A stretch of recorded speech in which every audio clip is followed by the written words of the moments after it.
Namaste. Greetings, everyone. It's me, Baby Girl Slaughter, better known as Carolyn Denise or Nisi, back with another reading. Before I get started, I wanted to shout out Jamil, Shamsi, Dean, and Anita and Jamil, Shamsi, Dean. Had dinner with them last night and was just great conversation, being around family, truly. I am going to be doing a reading over Jamil's book again over on Facebook Live. I'm going to upload this video on Instagram, YouTube, Rumble, and Facebook. But I am going to be doing a reading specifically over on Facebook Live of chapter 1 of Jamil's book, the PDF copy. Share my screen, and we're going to pull it up and we're going to read it together.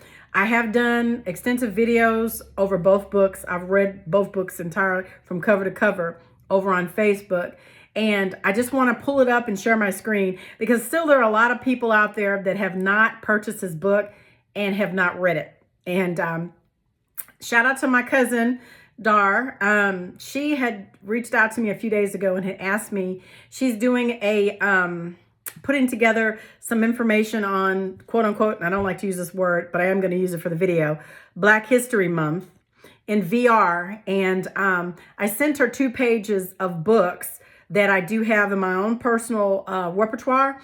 No by means extensive list. I just sent her two pages of books that I think will be very beneficial for anyone who's wanting to gain the knowledge of the true existence of our so-called quote unquote race. Okay. We know we're sentient beings, but in this illusion of self and the illusion of this world, a good place to start is to go within, and also to, when you're looking outwardly, there are certain things that you need to pay attention to. A lot of people aren't privy to that. So I put together a book list just to kind of get someone started.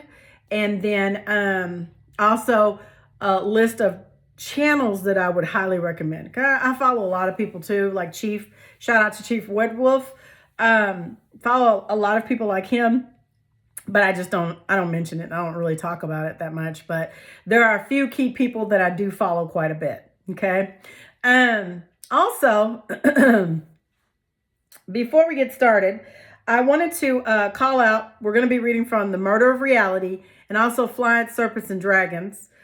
We left off at chapter 3, Western or European Dragons, okay? And the section I left off was the dragons of the Greeks and Romans. So without any further ado, I'm just going to start reading, and I just want you guys to sit back, push play, and just listen to me, okay? Let me put my readers on so I can see here. All right, now it says, Greek legends are replete with references to dragons, both good and evil. For example, Ceres flew to heaven in a chariot drawn by 2 dragons. When Medea fled from Jason, it was in a chariot drawn by winged dragons. Perhaps the most famous Greek dragon of all times was Typhon, who was so big that his head was said to reach the stars and his wings so broad they blocked out the sunlight. Roger has shown you a picture of Typhon and the dragon. Some would say it's where the eye of the Sahara is, the Sahara, and that's actually a dragon's eye. The Sahara is the dragon's eye, okay? And it says that he blocked out the sunlight. That's how tall he was. And he was from one coast to the other. I forget how many miles long this dragon was. You can measure it on Google Earth. It says its roaring was like that of a terrible wind, and from its mouth came not only flame, but coughed up rocks as well. It was finally slain by Zeus and buried under Mount Etna, which today occasionally sends forth smoke, suggesting that the creature is not dead, but awaits the right time to rise again. Okay, and I would have to defer that that's not Mount Etna. I know what it says in the literature, but according to what we see on screen, okay, when you look at Google Earth. It says, except for such isolated instances, serpent dragons were believed by the Greeks to be great sources of knowledge and wisdom and were considered sacred creatures with ocular abilities. Serpents were to be found in shrines where they transmitted their great wisdom through the mouths of priestesses. Python was such serpent who guarded the shrine at Delphi until he was killed by Apollo. Greek sea monsters are often mistaken for dragons. Okay, excuse me. My chihuahua's hitting me on my leg. I'm trying to get her set up. Get up here and lay down. Get up here and lay down. She wants me to get up. She wants to get in my lap, and she's not going to do that. So it says, the dragon that the Greek hero Perseus slew was not a flying monster. As the legend goes, the Olympian gods had fabricated winged shoes for Perseus, which permitted him to fly. As he flew over the shores of the Red Sea, he spied a maiden below, bound to a rock on the shore. She was Andromeda, the daughter of Cepheus and the king of Ethiopia and of Cassiope. On advice of an oracle, Cepheus had set his daughter to the shore to be offered as a sacrifice to the sea dragon that was ravaging the kingdom. As the monster broke the surface of the water, Perseus rose in the air, aided by his winged shoes, hovered over the dragon's back, and penetrated his thick hide with the sword. The monster heaved an awful sigh and sank beneath the waves. In the legend of Cadmus, the slaying of the dragon took place in a cavern in Boeotia. In the Metamorphosis, that's a good book, I have it over here, Ovid describes the creature as being of a golden color with spectacular crest on its back. Its eyes sparkled with fire. It was terrible, destructive due to its sting and venomous breath, which you can see it on Google Earth. You can see the runoff from it. You know how a dead body has run off in the blood and all the fluids and stuff like that from the organs? You can actually see it on Google Earth. And it says, Cadmus slew his dragon, where it devoured all his men, whereupon he sowed the dragon's teeth in the furrows of a plowed field.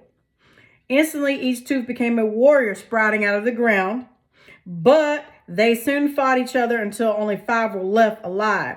These 5 founded the city of Thebes, and for thousands or hundreds of years, the descendants of these families still painted dragons on their shields to show that they came from the race born of dragons too. And Rothschild was actually Rothschild, which is the crest or bearer of the dragon. Okay? It's part of it.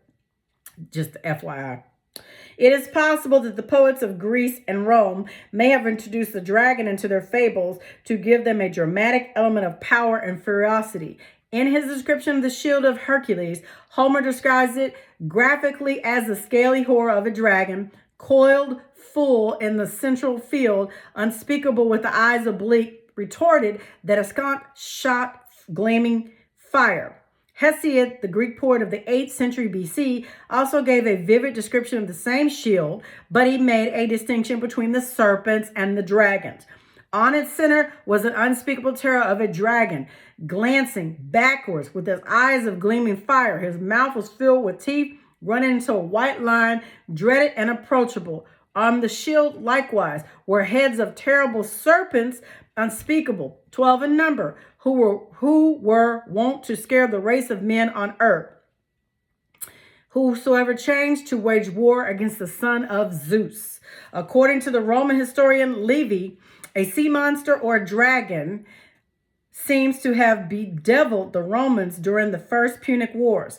At about 250 BC, the army of the Roman general Attius Regalius encountered a large monster when trying to cross a river. It was of such size and ferocity that it kept the army from using the river. It seized many of the soldiers in its huge jaws, and its tail crushed a number of the legionnaires. The Romans assaulted it with missiles from the catapults, but they could not damage the hide of the monster. Finally, they attacked from all sides with swords and stones, and it succumbed. After death, its blood stained the ground, and the poison stench of his body drove the Roman camp away from the river. Not only was a dragon breath deadly to humans, but also blood was also toxic. And it says dragons as guardians of immortality. Okay. One of the 12 trials undergone by Hercules was to slay the dragon named Lydon, which guarded a tree of golden apples and brought the apples back to King Eurystheus. These apples reportedly contain the secrets of knowledge and immortality. Sounds very familiar, like the Epic of Gilgamesh and him with, I think it was Enkidu, okay, where he put the plant down, and I think he was either getting something to drink or he was bathing. He set the plant down by the riverside, and the snake slithered up and grabbed the plant and took it away. Sounds like the same thing. In the story of Hercules, we see the association of dragons and immortality. In the story of Hercules, we see the association of dragons with immortality. This theme is also found in the story of the Garden of Eden in the book of Genesis. In the Garden of Eden, there were two trees, the tree of knowledge and the tree of life or immortality. And you know that's symbolism for our bodies. If you don't know, you know. It seems that the fruit of the tree of knowledge was also guarded by a serpent, which is our, I want to say, 7 candlesticks, 7 churches, 7 chakras. It is our spine. Okay. Just saying. It says, according to Genesis, Adam had success of all the fruit of the garden. Only the tree of knowledge was forbidden, indicating that he could not partake of the tree of immortality. It means that Adam was immortal at that time and did not need access to the fruit of the tree. Boy, I tell you. Only when Adam ate the fruit of the tree of knowledge was he forbidden to take from the tree of immortality. Hence, the two were mutually exclusive. Yeah, they misconstrued everything. They have to keep us looking outside ourselves instead of us going inside. I digress. One ancient Jewish account relates how the two trees grew out of one tree and separated or branched out of a certain height. It is only in the Old Testament that the dichotomy is made so strongly. All of the societies refer to but one tree, that is a tree of immortality. It was not until the arrival of the Old Testament that we see so much emphasis on the forbidden knowledge. It seems to have been a device invented by the Hebrew chroniclers to instill the feeling of the original sin in man. Oh, they've done a lot in the name and the guise of religion. The idea of a plant or tree of immortality is not original with the Old Testament, but was borrowed from the Sumerian antecedent, where the theme of the search for long life from immortality echoes throughout many of the myths. They're not myths. They're actually true accounts of what happened in our ancient past. The snake or the serpent has historically been associated with immortality, knowledge. I admit that, yes. It was the legged serpent in the garden, the symbol of life, the caduceus, the snake that's entwined, okay, on the lapel pin of doctors, that causes immortality to be taken away from man, okay? And then I'm going to stop right there because then it goes into more discussions of the different types of dragons. We come back, we'll read the unfortunate dragon of Rhodes, the medieval dragon of Beauclair, the friendly alpine dragons, the dragons hoarding treasure, the many dragons of England, the legend of the unlucky Gerode, the dragon paths and lays, okay? And the King Arthur, son of the great dragon. Yeah.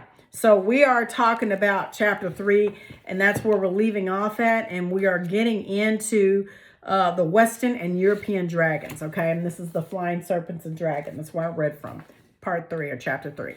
Now, this textbook, I like to call it, The Murder of Reality, Hidden Symbolism of the Dragon by Mr. none other, Pierre Sabat.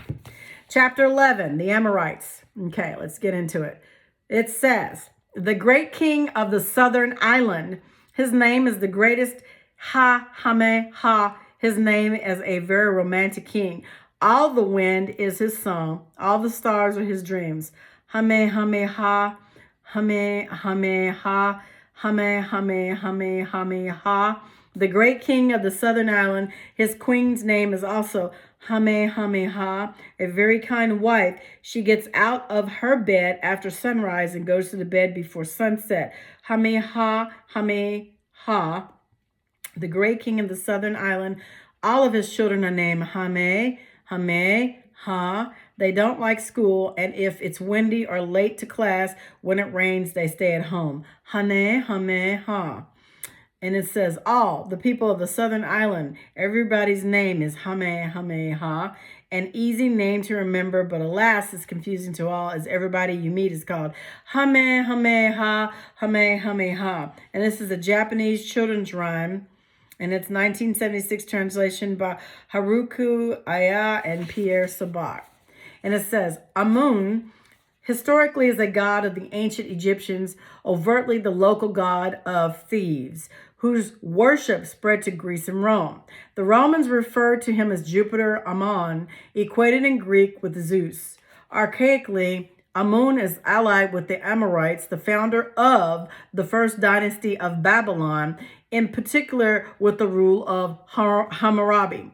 A critical examination of Hammurabi's name suggests the deity Amun originated from Babylon and is not indigenous to Egypt. The priests of Amun are a death cult and venerate the resurrection of Osiris, affiliated with the southern crown and the western sun.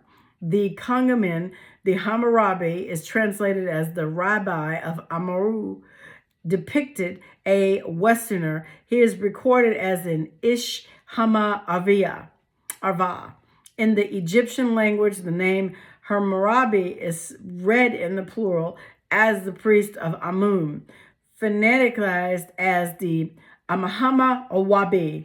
Semitically, the title is interchangeable with the priest of Amun, or Amaru.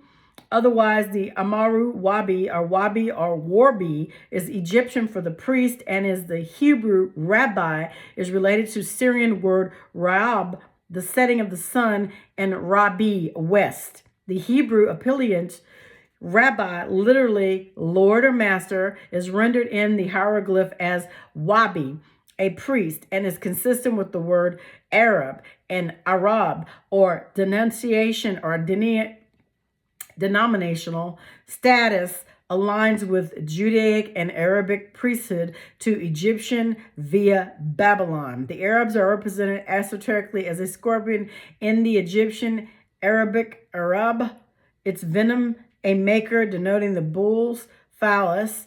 Early reference to the animal is found in the tomb of the king of Scorpion, 3300 BC. His inscription refers to the mountain of darkness, suggesting the west.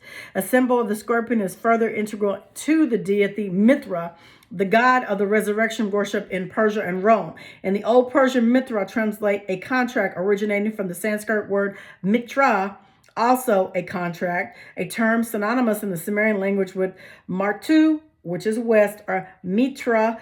Otherwise, mitra is interchangeable in Hebrew with mitzvah, a commandment connoting mystery in Egyptian. Within the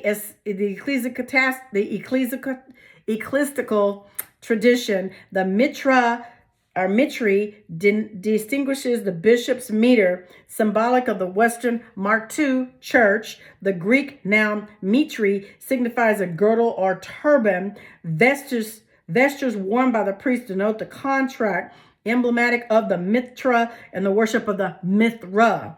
The veneration of Mithra in Rome and Persia is connected within Egypt with the sacrifice of Amun, the amphibious ram. Ancestry of the ancient lamb in the Roman church is deified as Christ, the personification of God. Amun's lost parallels redemption recorded in the Avestian mysteries as the blood of Mithra. In Roman Catholicism, Mitra, an agreement, is sanctioned through the Holy Mother, the Mater, signified as the fish, an ancient device. The fish's crown is worn in Babylon by the priests of the Dogon or Nimrod, representative of an angel, grouped with the phallus, conical of the Mitra. Progeny of the fish and the priestess is deemed as angelical or royal and records the Western covenant. Like Amun, Mithra is manifested through the offering and is partnered with Martu, the Western sun, in relation to death, rendered in Persian as Mart, a Latin mort. Convert sacrifices attributed to the Martu, the Amorite, are identified with the mayor or martyr, Greek martyr, a witness and a mission of the Mithratic rites. In the Semitic dialect, Mithra's cognomen suggests Seret Mithras, a sailboat explicit of the host, sailor, or angel. His followers are rewarded, Greek mythos, with eternal life. Mithra traditionally is considered as the god of the sun, linked with the sacrifice of the bull, Taurus, consigned astrologically to the Pleiades.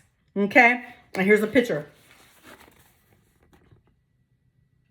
Okay, at the bottom it says, The etymological comparison between Mitra, covenant, and Martu, west, signifies Mithra as affiliated to the setting sun, correlated in the Hebrew with the Mita, or death.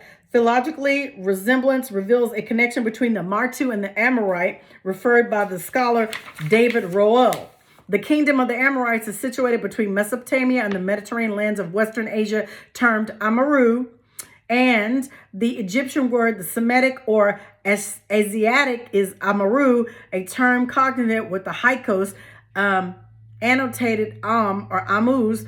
Definition is further derived from the Akkadian Amaru, derivative of the Sumerian, and word Martu, or Westerners. Who do you think they're talking about? Westerners?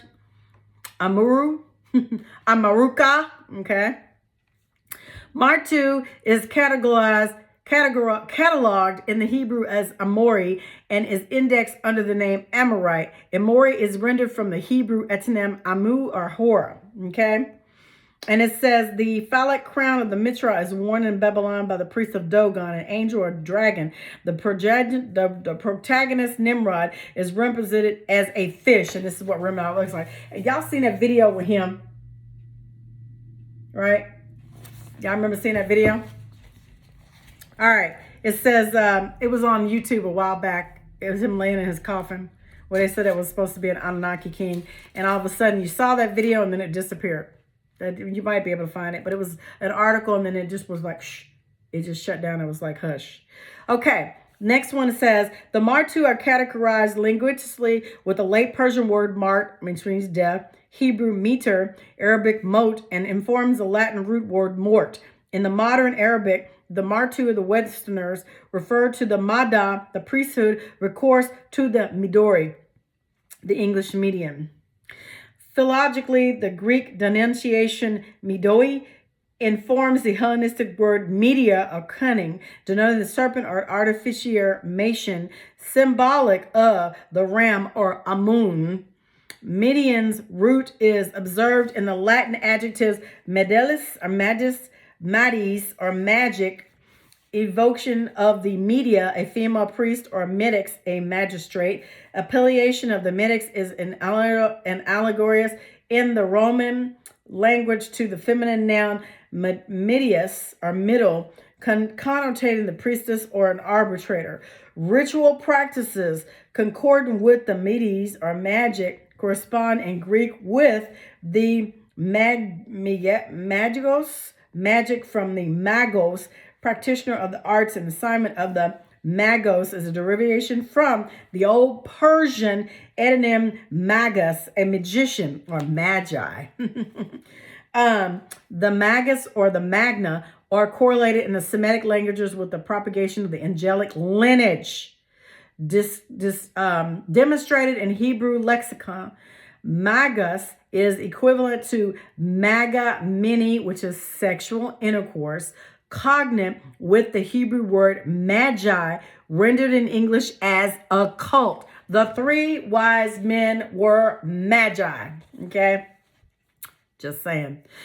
The magus is further related in the Old Arabic to the direction of the Maghreb or the Marab, west. Etymologically, the Maharab is deduced from the priestly groups of the Maga or Rabbi, synonymous with the Mahdi or the Martu. Definition of the West, offspring of the Martu, commonly known as the medium, which is the Greek Madoi, correlate with the arcane people and the Amorites, the allegorious to the Westerner.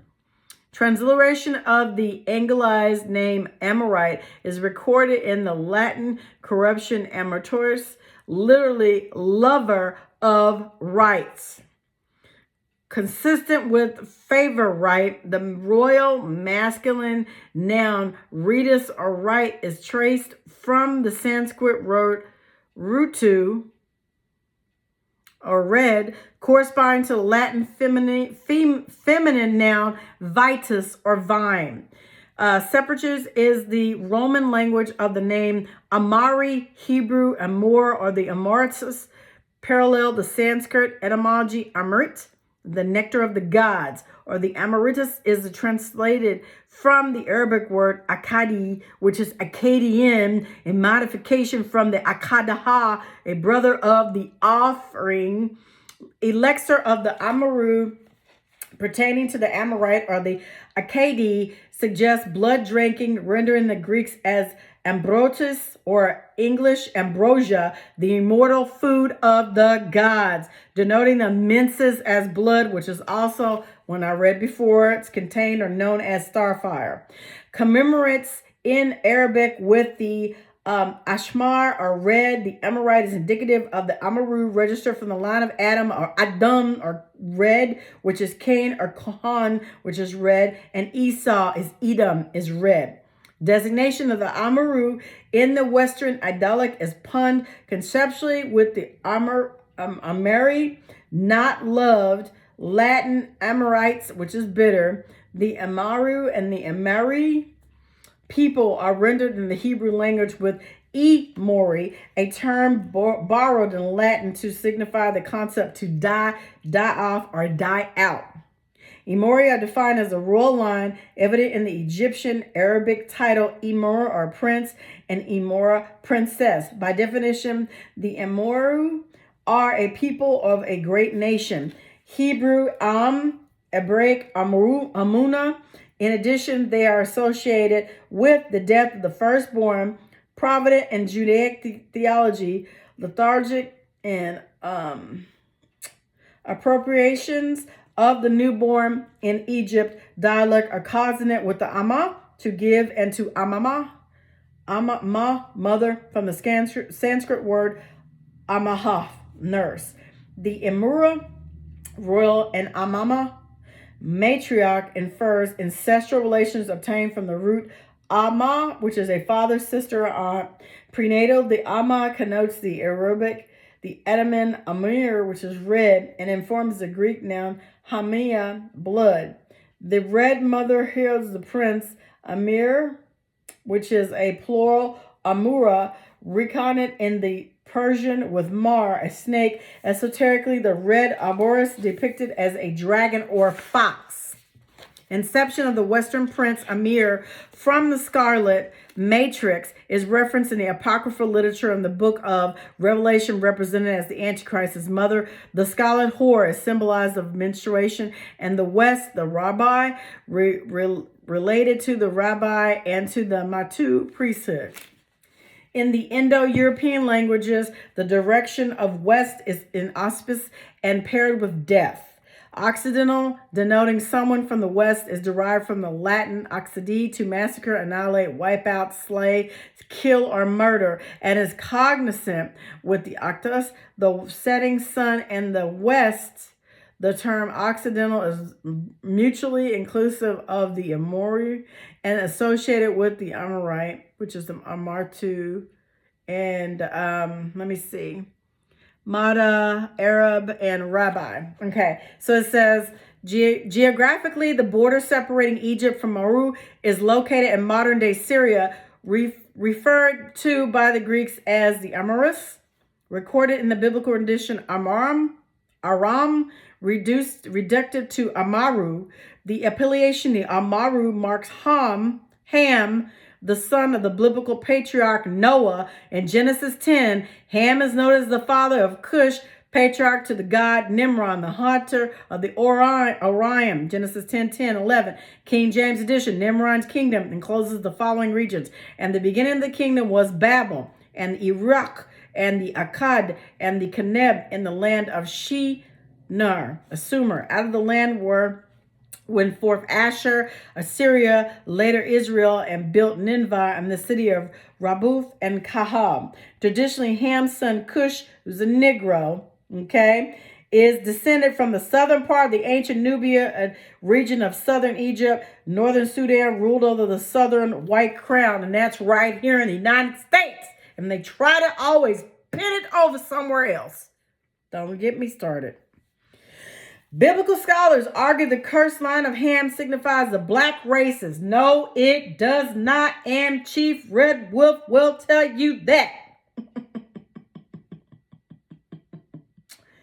We are from the line of Shem. The Negro is from the line of Shem. We are the true Shemitic people. Now, There are some dark-skinned races like the Africans and the Arabs that come from Ham, okay? Not Shem. Exploited as a synonym to conceal a hidden lineage. Yeah.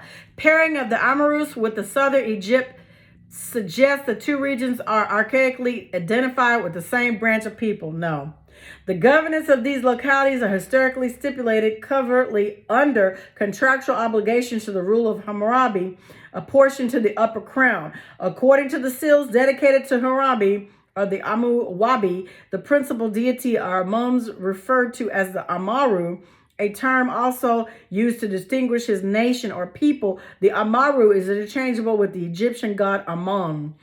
The partnership of Egypt with the nation Amuri or Amaru indicates or incorporates the Babylonian and Akkadian Empire with the dual crown of the Egypt. The affiliation of the upper and lower houses demarcates the rule of Hammurabi, the rabbi of Amun, as the relation of the West. The Hammurabi's kingdom is extended centrally to the province of Thebes, historically considered as the capital of Amun. Close examination of the fragmentary evidence suggests the Amru city is stealthily situated in nearby western regions of Mari, or the western bank of the Euphrates in Syria. And again, that's what they're speculating, but no, it's here. The most likely site to Amun city is the city of the Haran, placed centrally amongst Mari, Ashur, and Nuzi. Additionally, Haran shares the name of Abraham's brother, the father of his nephew, Lot, biblically the patriarch of the Amorite people. Haran's relationship with Lot interferes with the worship of Amun and a casual link with Judaism. Argument for the placement of Amun's throne next to the Euphrates River is demonstrated religiously. And how many of you guys know that it's over here in the United States? I'm just saying, when you start going down the rabbit hole, you start researching, they give you a narrative that they want you to follow academically. But when you look over here and you start going, well, wait a minute now, there's other texts that point to something else. It's like they kind of keep you got to dodge the hijack. That's all I'm trying to say. You got to dodge the hijack. Not going to go off on a tangent. It says, argument for the placement of Amun's throne next to the Euphrates River is demonstrated religiously. Amun is depicted both as a hidden god equated with the water and the god of the west, allied to Hammurabi and the crescent. Devotionally masking of Amun's origin and his capital is integral to his deification. Hammurabi's region extends to biblically kingdom of Iraq, translated as Iraq. And Iraq in the Old Semitic is written Urok or Iraq, okay? Iraq, as some of these country people say it, but it's not Iraq or Iran. Where'd you run to? It's Iraq. And is from the Sumerian plural noun Uruk or vein, metrical to the Arabic transitive verb harak, to burn. Harak is symbolic of the hidden votive, consigned religiously to Amun and his covert resonance of Abraham, overtly thieves. Semitically, Uruk or Harak is grouped in the Old Semitic with Harel or altar, deduced from Har-El, God's mountain. Relationship between the two mountain and the pyramid is linked to the Canaanite mythology to angelic rebellion, sequence in the Hellenistic chronicle with the royal lineage of Iraq or Iraq. Classical legend suggests Iraq is identical to Imari or Maru, rendered in the Latin as Occidental or dead. The weakened lineage of Uruk pertains historically to the destruction of Atlantis, Aboriginal with Athena and the Theban priesthood, an offshoot of the Western nation Iraq. I love how they try to put, if you guys go back and look at some of these old maps, all of the countries were here in the Americas first, and I hate to use the word America.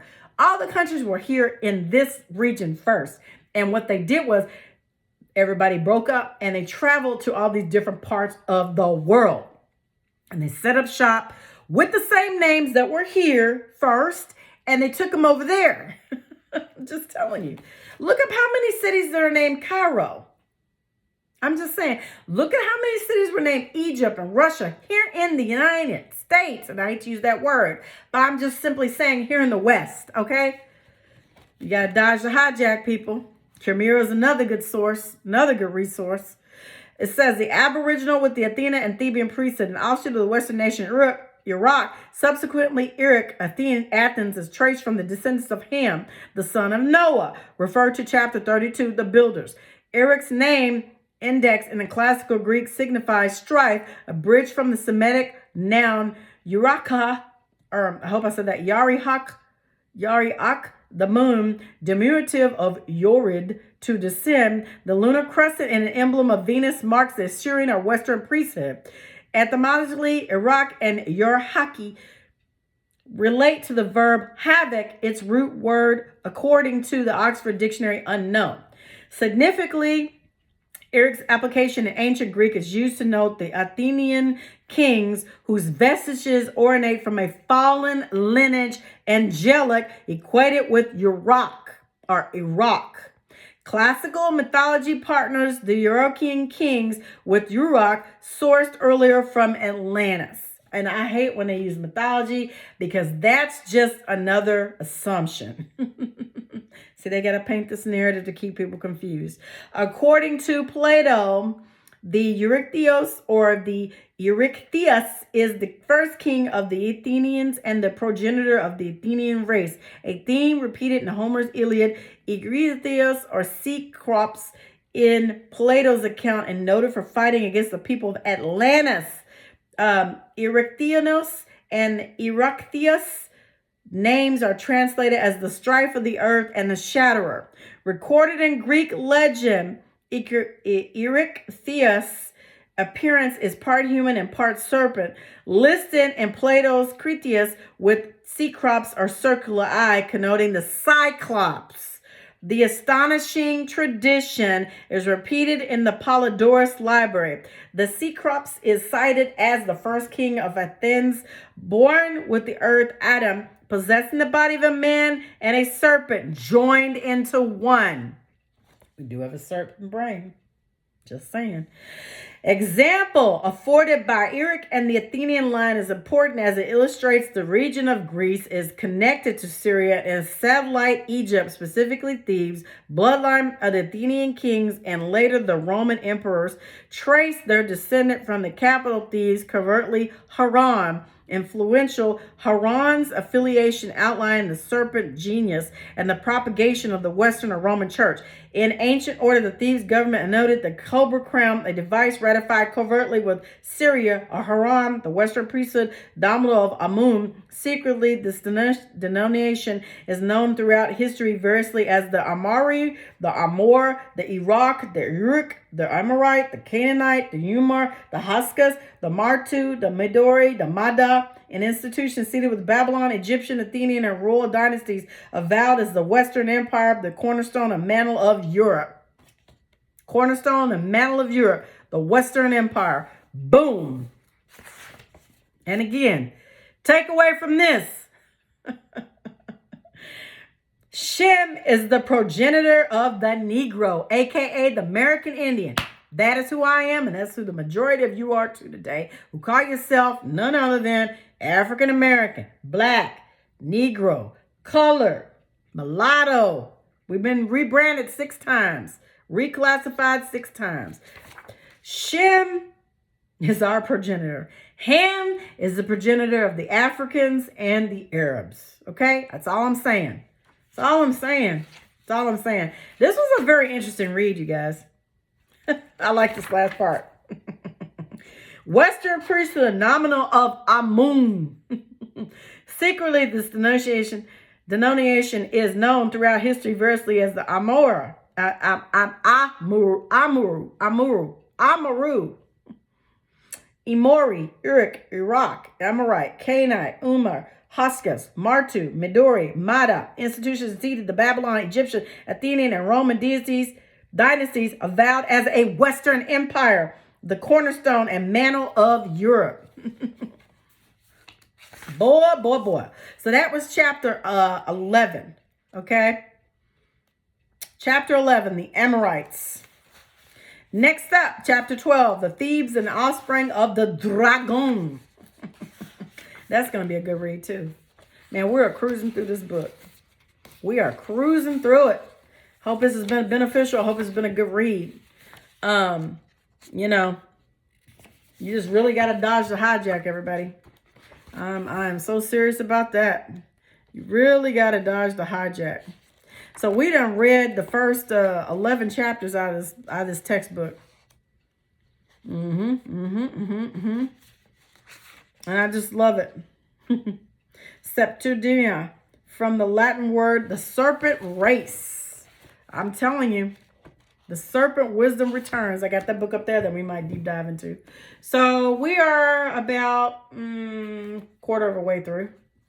So we're about right here. Come back, we're going to read this part. Okay. Great textbook. I think you can get this like online. The cheapest price I saw was $3.49, but I've seen it upwards in $500 and $600 range. Of course, I didn't pay that when I bought this book. It was a while ago that I bought it. So you just got to know. You just got to do your research and your due diligence, and find where you can get a decent copy from, and just study thyself approved. But I hope this has been beneficial to you guys. I'm not going to be on here long-winded rambling. I am going to come back tonight, I think, on Facebook. I got 2 lives I want to do. One, since I met with Jamil and his wife last night, I know Chief and I and a couple of others, we're going to get with Jamil. We were going to do like a podcast. But Jamil did send me a copy of the PDF of this book. And I do want to read chapter 1 over there on the live stream. Pull it up. Just kind of go through it with folks and let them see it on screen, because there are a lot of people that still do not understand that the history of the so-called America, America. I mean, we just read it, Amaru. I mean, it's so much on here. He's got a lot of screenshots in here. I mean, this book is fascinating. This book is very fascinating, and it gives you detailed information how you can lay your genealogy within this book. And I think every single person needs to do their genealogy, especially here in the United States. A lot is so-called United States. There are a lot of people that are still asleep, and they don't understand. They don't understand what's transpired, and they're going based on a narrative that they've been taught. And that's the killing part. Is that they really don't know. And I mean, I can beat a dead horse over the head with a stick. I'm just simply telling you that it is I can just simply tell you it is unbelievable to me. It really is. There's so much knowledge out there, but if you don't know, I guess you don't know. And my thing is it's just sad that we have a lot of people who are still looking outwardly and not going within. They're not living up. They're not walking in the truth, and they're not going within to even give themselves an opportunity to rediscover and reconnect to the All Father, the creator of all, what people call God. So anyway, I hope you guys have a great night. I'm at 43 minutes. Like I always say, be the change you want to see all around this earth dome, because it is up to you and I to make a positive change. I hope that reading was beneficial to you all. And when I come back, we'll dig deeper into the next chapter with the flying serpents and dragons. And then we'll carry on with the murder of reality, the hidden symbolism of the dragon. At some point, I will get up to the serpent knowledge, return of the serpent knowledge of wisdom, and also Orion's door back here, because there's a lot of good information in there, right? Anyway, I hope you guys have a great night. Namaste.